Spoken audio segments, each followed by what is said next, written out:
Selamat datang di Halo Timnas, teman-teman semuanya. Kalau kalian dengar suara ini, ingat siapa? Nah, coba siapa? Kalau kalian dengar suara tadi, ingat siapa? Tepat sekali. Kita pasti ingat Sandy S. Dungdung Walsh, ya kan? Pemain timnas yang satu ini cukup kocak ya. Di luar lapangan kayaknya bukan pesepak bola. Ini Sandy Walsh ini pelawak gitu ya. Bahkan Sandy Walsh ini pernah jadi bintang iklan produk es krim itu. Iya, yang barusan kita dengerin bareng-bareng ini nadanya gitu. Serius ya. Coba cari aja videonya. Ada jadi bintang iklan produk es krim. Nah, kabar terbarunya adalah Sandy Walsh ini resmi direkrut Yokohama Marinos.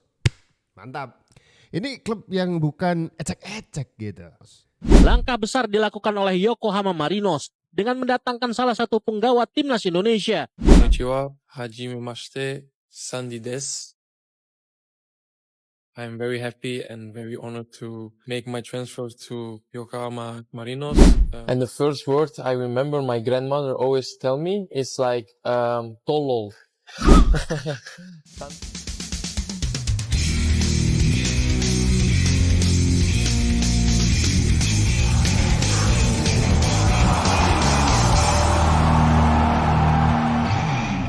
Selamat datang di Halo Timnas. Tapi pertama-tama kita mesti sapa dulu yang barusan ultah ke-30.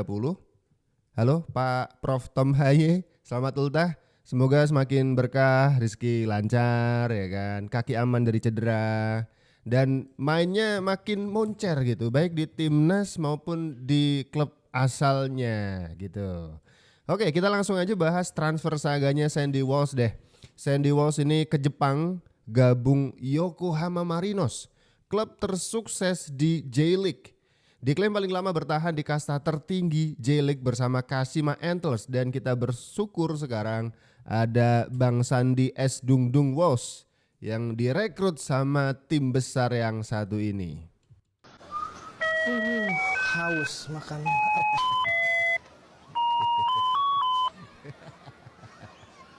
Lawak memang ya. You guys? Kalau lewat tuh ada nadanya. Wolves. Wow. You choose go or stay. Stay. You stay. Kalau dia lewat tuh ada nadanya, iya. Jadi misalkan kalian tuh lagi ketemu sama Sandy Walsh, kalau lagi dia lewat gitu ya, ada nadanya. Nah. Gitu di belakang tuh ada back soundnya. Bahkan seperti yang saya sebutkan tadi, Sandy Walsh tuh sempet dijadikan bintang iklan sama produk es krim yang satu itu. Saking kocaknya. Dan kabar terbaru seperti yang udah kita singgung di depan ya, bahwa Sandy Walsh ini direkrut sama sebuah tim besar dari Liga Jepang, Yokohama Marinos. Langkah besar dilakukan oleh Yokohama Marinos dengan mendatangkan salah satu penggawa timnas Indonesia. Sandy Walsh menjadi pemain andalan mereka sebagai amunisi baru untuk menghadapi musim 2025. Sebagai sebuah klub, Yokohama Marinos termasuk salah satu klub elit di Liga Jepang. Dari segi prestasi, Yokohama Marinos punya prestasi yang mentereng. Di era J-League, Yokohama Marinos 5 kali jadi juara. Momen ini terjadi pada tahun 1995, 2003, 2004, 2019 dan juga 2022. Sedangkan di era sebelumnya, Yokohama Marinos juga sempat 2 kali juara Liga Jepang. Untuk level Asia, Yokohama Marinos juga cukup bertaji. Mereka sempat 2 kali juara Piala Winners Asia. Sejumlah nama tenar pun pernah berkostum Yokohama Marinos dari timnas Jepang. Pemain-pemain yang pernah membela Yokohama Marinos diantaranya adalah Masami Ihara, Sensuke Nakamura, Takefushi Kubo, dan juga Daisen Maeda. Untuk kawasan Asia Tenggara, pemain yang pernah berkostum Yokohama Marinos adalah Teraton Bunmatan. Bek kiri Thailand itu sempat 3 musim membela Yokohama Marinos. Sandy Walsh merupakan salah satu andalan timnas Indonesia. Dalam karirnya sebagai pemain sepak bola, ia lebih banyak menghabiskan waktu di Liga Belgia. Namun, jika kita melihat belakangan, mayoritas pemain Indonesia yang pernah bermain di negara para shinobi tersebut memiliki catatan minor. Bahkan yang terbaru Pratama Arhan harus terpental ke Liga Korea dan pada akhirnya harus terdampar ke Liga Thailand. Sedangkan Justin Hubner memiliki pengalaman yang serupa. Namun bagaimana dengan Sandy Walsh? Tapi ada satu analisa menarik nih, satu netizen juga menganalisa bahwa Sandy Walsh ini punya level yang berbeda. Berbeda dengan beberapa pemain timnas kita yang udah pernah merumput di Liga Jepang dan ceritanya kurang baik karena menit bermain sangat-sangat minim begitu ya. Diharapkan Sandy Walsh ini punya kesempatan dan cerita yang berbeda karena levelnya menurut analisa netizen yang satu ini itu emang udah setara nih, cocok banget main di J-League katanya. Gue kira jadinya ke Urawa Reds, ternyata tempat berlabuhnya Walsh Dung itu adalah ke Yokohama F Marinos. Dan deal ya berarti ya, Sandy Walsh ke Liga Jepang. Buat lo yang belum tahu, Yokohama Marinos ini adalah salah satu tim besar atau tim raksasa di Liga Jepang. Ini seingat gue ya boy, bisa jadi salah nih, gue gak ngecek di mana-mana nih. Kalau nggak salah ini adalah timnya Teraton Bunmatan juga dulu, salah satu pemain timnas Thailand ya. Yang bek kirinya yang salah satu pemain penting lah, sekarang main di BG Patum kalau nggak salah. Pertanyaannya, apakah Walsh Dung bakal dimainkan atau cuma menjadi marketing doang? Ini opini pribadi nih boy. Menurut gua harusnya Walsh akan dimainin pasti. Karena status dia datang ke sana adalah sebagai mantan pemain Liga Belgia. Salah satu liga besar di Eropa. Walaupun gak masuk top 5 liga ya. Ya gak bisa kita samain lah sama El Notengs, ya Hubner, sama El Bucin, Arhan, gak bisa disamain boy. Levelnya beda. Hubner datang ke sana sebagai pemain Wolves U21. Pemain tim muda, beda ya. Kalau Walsh adalah pemain tim senior di Kevin McLean. Ya semoga Walsh Dung bisa dapat menit main banyak di sana. Karena ya mau gimana pun dengan datangnya Kevin Dix, ya Walsh akan lebih sering di bangku cadangan menurut gua. Menurut kalian gimana boy dengan transfer dari Walsh ke Yokohama Marinos ini? Tulis di bawah.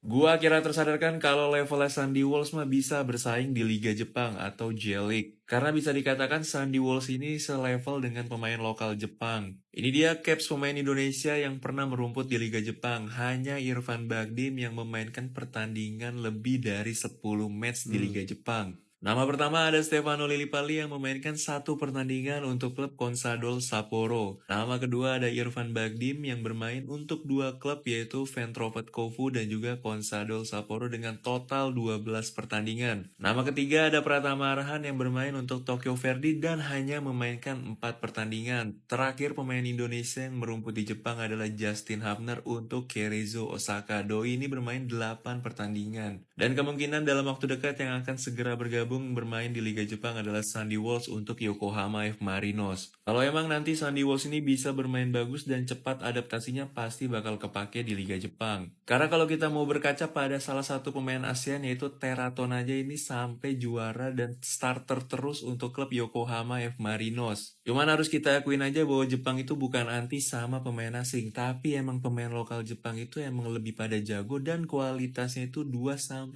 level di atas pemain lokal Indonesia. Gua kira Klub kasta tertinggi Liga Jepang Yokohama F Marinos resmi mengumumkan kedatangan bek sayap timnas Indonesia Sandy Walsh untuk mengarungi kompetisi musim 2025. Bek timnas Indonesia itu siap kerja keras demi mendapat menit bermain. Sandy mengaku sangat bahagia bisa memulai petualangan barunya di kompetisi J1 League. Yokohama mendatangkan Sandy Walsh dengan skema transfer penuh dari klub kasta tertinggi Liga Belgia KV Mechelen. Keputusan untuk hengkang dari KV Mechelen diyakini dilakukan oleh dirinya karena kesulitan mendapat menit bermain musim ini. Save link di bio kalau kalian lagi cari link streaming bola. Musim ini, Sandy Walsh hanya bermain sebanyak 7 pertandingan bersama KV Mechelen dengan total 288 menit bermain pada berbagai ajang. Transfer ini menjadi tantangan baru untuk bek andalan timnas tersebut karena selama ini ia selalu memperkuat klub Eropa dan kali ini akan memulai lembaran baru berkarir di Asia. Para pendukung timnas Indonesia berharap agar kehadiran Sandy Walsh ke klub Jepang ini tidak hanya menjadi konten promosi semata. Good luck ya Pak Kumis. Konnichiwa, hajime mashite, Sandy desu. I'm very happy and very honored to make my transfer to Yokohama Marinos. I'm very happy to be here. I want to come here and fight every day and work very hard to show myself to all of you and to make you all proud for this season. So thank you for your support. Hope to see you soon and let's go for a good season. Penyelawanku, pantai. Jangan sampai nanti di Jepang ini abang-abang yang satu ini kumat usilnya gitu. Waduh. Semangat, semangat, Semangat. semangat. Au. Random. Pinjam dulu Serius? 100. Ini orang random banget. Aduh. Lucu. Lucu. Terima kasih. Deh, Player. Minggir lu miskin ini kalimat yang terkenal ketika ISO Speed ya ke Indonesia. Diajarin ini jelek gitu. The first word Indonesia language. You know. That's a good one. I remember because I'm taking in Bahasa Indonesia lessons in the embassy in Brussels where I live. And the first word I remember my grandmother always tell me is like tolol. Sandi tolol. Always. But I go to the lesson and I remember tolong is help, you know. So I think, but my grandmother don't say tolong. She says tolol. So I ask, what is tolol? And she say, it's stupid. Tolol, stupid. So now I remember my grandmother always call me stupid. So, Sandi tolol. Aduh, tolol. So that's the first words that I remember still. And Jangan sampai orang yang satu ini serius. Kumat isengnya gitu. Tapi ini ada cerita lucu juga ya. Ternyata neneknya yang sudah fasih berbahasa Indonesia begitu ya. Ini ngerjain Sandy Walsh. Dia nyebut Sandi tolol gitu. Yang ditahu Sandi itu ada bahasa Indonesia yang bunyinya tolong. Tapi kok bunyinya beda sama kalimat yang diucapkan sama neneknya. Ternyata tolol dan tolong artinya beda. Emang beda. Emang beda bang. Ya elah, itu dua bahasa yang satu itu sopan ya kan. Tolong ini tolong itu kan sopan gitu ya, baik. Sedangkan yang satunya itu sering diucapkan oleh coach-coach yang ini, yang jastok itulah ya kan. Oke, yang jelas kita doakan semoga Bang Sandi S. Dung Walsh ini bisa sukses di Jepang dan juga mendapatkan menit bermain yang cukup gitu. Jangan sampai seperti pemain-pemain kita sebelumnya kayak misalkan Justin Hapner, Pratama Arhan ya kan, dan juga yang lain-lain yang menit bermainnya itu kurang di J-League. Kita doakan ini St. Louis bisa jadi starter line up yang paten gitu ya. Sehingga bisa dipilih juga sama Patrick Kluivert sebagai pelatih timnas kita yang baru gitu. Ciao.